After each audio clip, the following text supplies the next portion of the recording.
ดอกไม้แบ่งบานถ้าน้องภูมิพมรผู้เพิ่งบินใสดอกพิกุลของปีต้นไตลงปัดไม้เข้าสู่บ้านตูพี่ก็หูแน่ซับสอดเข้าสองหูแม่สีจุงปูนะอย่างบะปั๊มเก้าเนึงกันเก้ามันตายกันว่าปลายมันซึ่งลำกิ่งเนื่องไว้วันตัวเหนียวดอกพิกุลคือว่าดอกแก้วจะไปเป็นของเปื่อนเลี้ยวนะ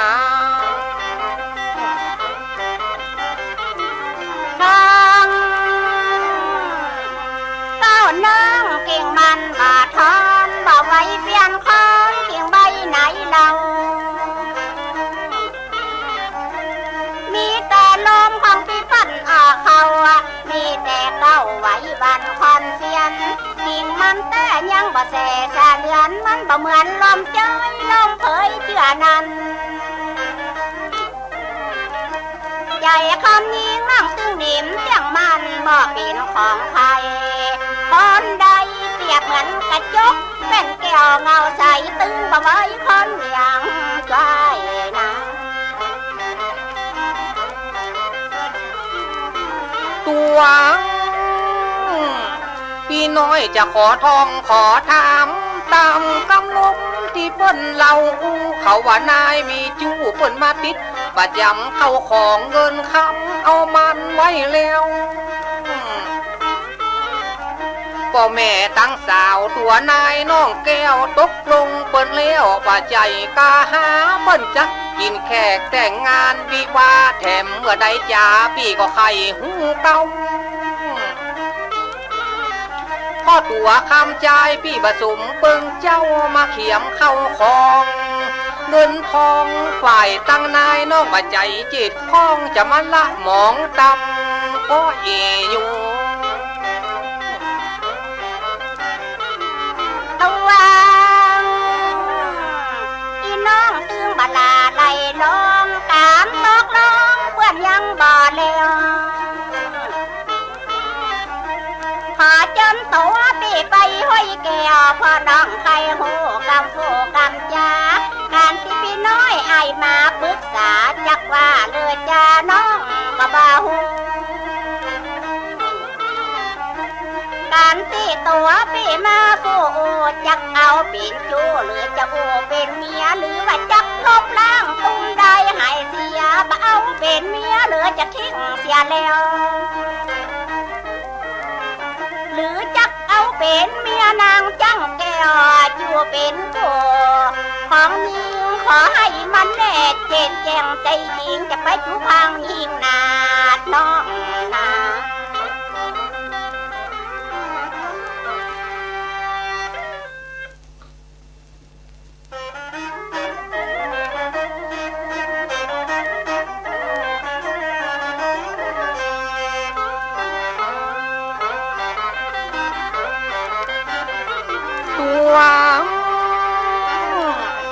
พี่น้อยตึงบัดตุ้มแก้วน้อยคือได้หมุนมองมันพี่บ่อจูพังแม่ลาล่างเขียวพี่ตึงฮักสาวตัวนายน้องแก้วบ่ฮือกาดแก้วจากความสีเนตัวนายน้องนักใจยังเบาเวมันลังสุ่มคาเนดังคาตาคิดเล่าจะหลอนคำใจพี่จุหลายเจ้าขอฮือผ้าผ่าหัวแม่หญิงตายลูกแม่หญิงก็จังว่าบาดายกันลูกป่อใจผู้แต่บ่ปังกันนายน้องยังเป็นอันตีไก่ตั้งป่อหั่งจะเป็น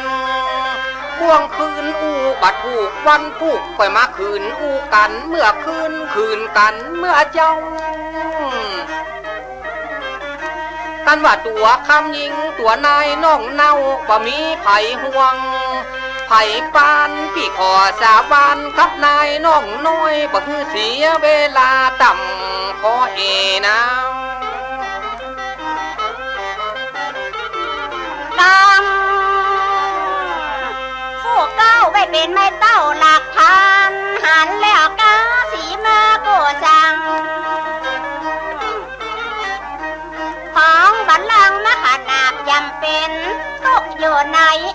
ยมาเกณฑ์เขาว่าอาจารย์แว่นตู้เจ้าหยาดนาง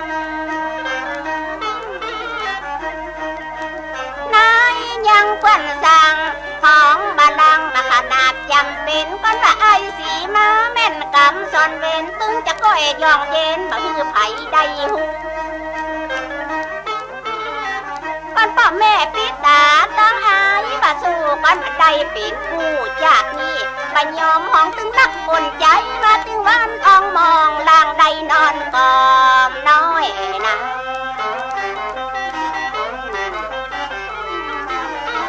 หวังนาดน้องกันว่านายเต็มใจจะบอกคือนายหูกันเดียวนี้กันว่าเกี่ยวขันนายบัดซับปาลีอูกันวันนี้บ่คือเสียเวลาพูดแต่เอา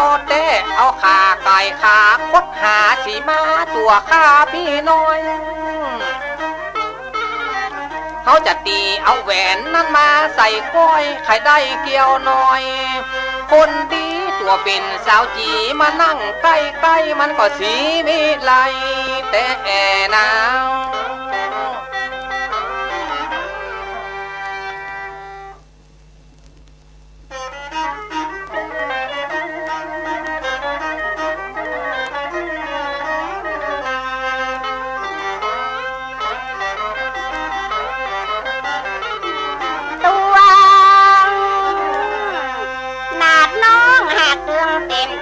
ใครฝากก่อนซ้อนย้ายมันเป็นน้ำแล้ว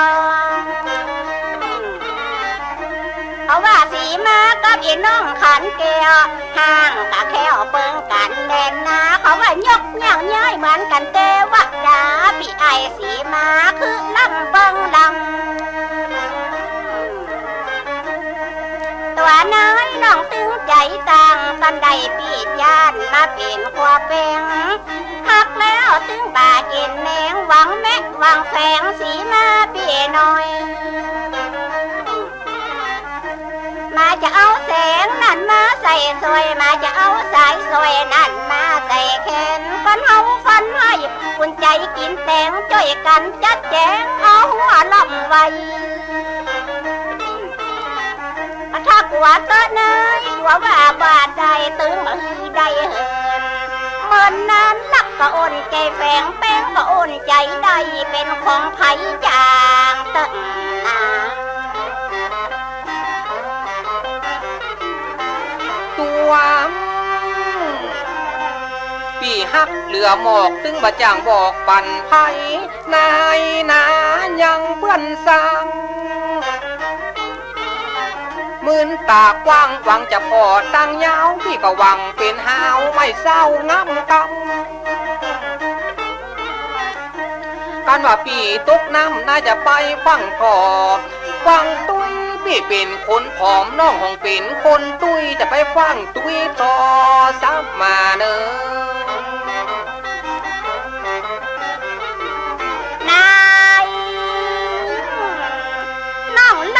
ก็หักเหนือหมอกกระจังบ่าคือไผ่นายเน้อน้องยังเปิ้นสร้างเหมือนตากว้างหวังส่องต่างยาวไอ้สีมาว่าจะเปิ้งบนสาวน้องจะรับเป็นเฮาไม่เศร้างำกำกินยังกินปิงกว่าป้อนนกเขามินจากโผบาจริงตั้งใจเพื่อจู้น้องเชื่อใจกินกว่าพ่อตาดำลิ้นจะจู้ยิงเป็นเพียงเหมือนกันกายังกินไข่นกยังเพียงเมียงยังคำพญาเขาว่าตุกมาเกาเจือกกำกับตำป่ามันได้กินขี้หมาหาว่างาขี้มันเขาว่าเฮาสองคนมันถึงถูกต้องกระทามอมหลังมาสีมาอยู่มาตึงวันน้องตึงนั่งท่าหักสีมาตัวพี่น้อยนะ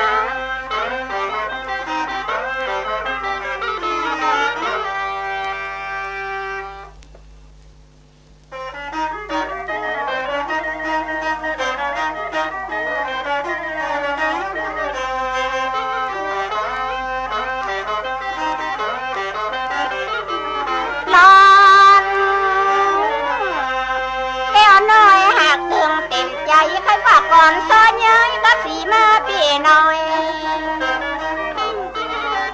เพราะว่าเปิ้งกันหนาสีมากับแก้วเปิ้งกันห่างแค่แอวก็กลมอีน้องจะตกลมตกจุ่มไข่เน่าคอยจมเสียบัดเร็วนี้คะแนนก็ใจจะไปซับปาลีโอกันวันนี้ขอจะไปคืนอูบัดถูกวันผูกจะไปคืนอูกันเมื่อคืนไว้คืนเมื่อเจ้าในใจน้องตื้อปะเจ้ากันใดไอเท่าสีมาเมื่อใดจะหาจะได้มานอนซ่อนผ้าตัวสีมาพี่น้อยนะหลอนว่าแต่พี่จะลักไข่หัวมากกว่าแต่ตัวนายบอกว่าแต่นายจะกินปันพี่จะแก้ผู้แต่เอาแต่มันบ่พอเป็นจังอันกำผู้เก้าจะติดประจำเข้าของเงินคำพี่ก็เกียบมาพร้อมถ้าจะอู้กันหนัวไข่หัวจัดต้องก็เกียบมาพร้อมทุกอันเข้าของเงินคำขนมาจากบ้านตึงบ่ฮือหาดหามห่างซ้ำนาสวมสีข้าไทยข้าเจ้าขออภิวาทไว้กราบทนสี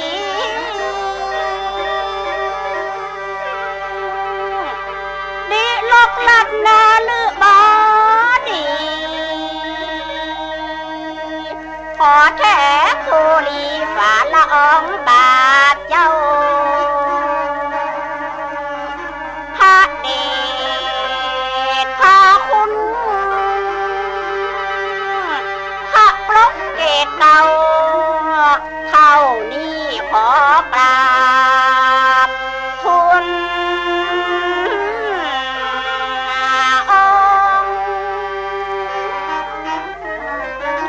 ดาวอยู่ฟ้าขอให้เลือกเอาแก่นใส่สายป่าเหยียดน้อยอยู่ในใสเป็นไผคนใดบ่เลือกเอาตัวกากากันว่าเกี่ยวคันเปิ้งใจตัวข้าบาลางจุปีน้อยปีเมาวาลม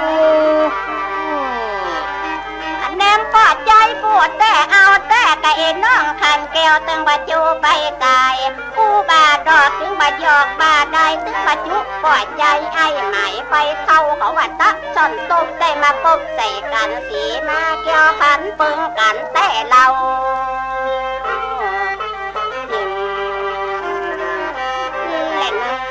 พูดแต่มีแต่กันนายผู้แน่มันยังมีจริง